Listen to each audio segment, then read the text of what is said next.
Welcome to Brasso Seco Eco Community Centre. It's totally different to how I would interpret a community centre. First of all, because it's all open planned. But inside they've also got local products, so they've got local arts and crafts that they inject back into the community with the money that they make.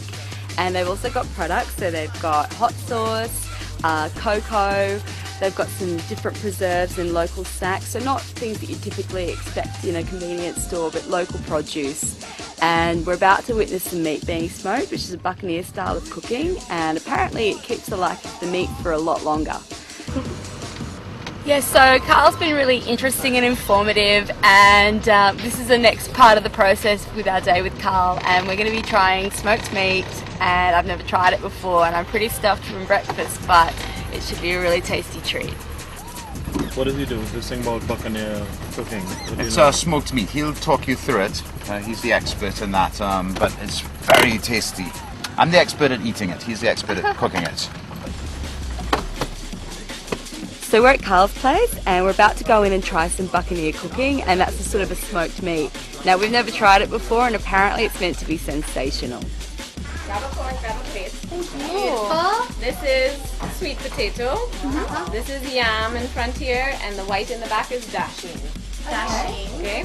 This is dalaloo. So this is vegetarian. Yeah. It's split peas and dasheen bush. Cool. So you have your proteins. Yeah. Actually, dalaloo is one of my creations. Really? Yes. You would go a lot of places and you'll never hear people offering you dalaloo. They'll offer you kalaloo. But I just made a difference in terms of mixing the split peas with the dasheen bush, and I call it dalaloo. It's so good. And it is a hit. Every culinary, people love it because the two flavors blend so nicely. It gives it a nice flavor. And what spices have you used with the chicken? Chicken, just basic spices: onion, garlic, a piece of ginger, sharubeni. I've learnt a lot at Takarib and listening to people like Carl and Justin speak about how a lot of things in life may seem important, but at the end of the day, when you go back to your roots, there is a simplicity, and sometimes people lose sight of that, and you think that there's all these other important things in life when essentially I think that nature is something really, really important, and going back to your roots is a really important thing. And while some people may choose to have that as a lifestyle, I think that everybody should at least experience it once and see what you can learn from that and apply it to your life.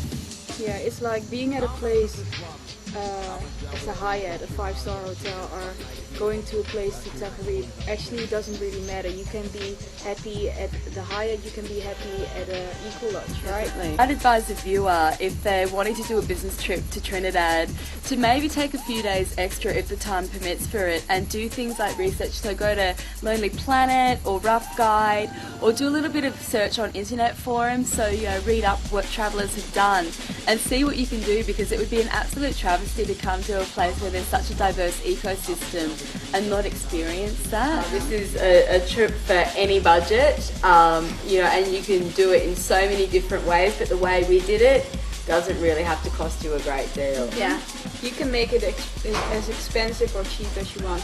It depends where you're staying. It depends where you want to go. But if you try to meet more local people, you can get some things for free. Yeah, get out there and mingle, really, go to bars, talk to people, Trinidadians are very, very friendly people. Yeah. Yes, they are. Port of Spain is a very industrial sort of city. To me, it isn't the most aesthetically pleasing. But then there are huge mountains, and then there are beaches everywhere.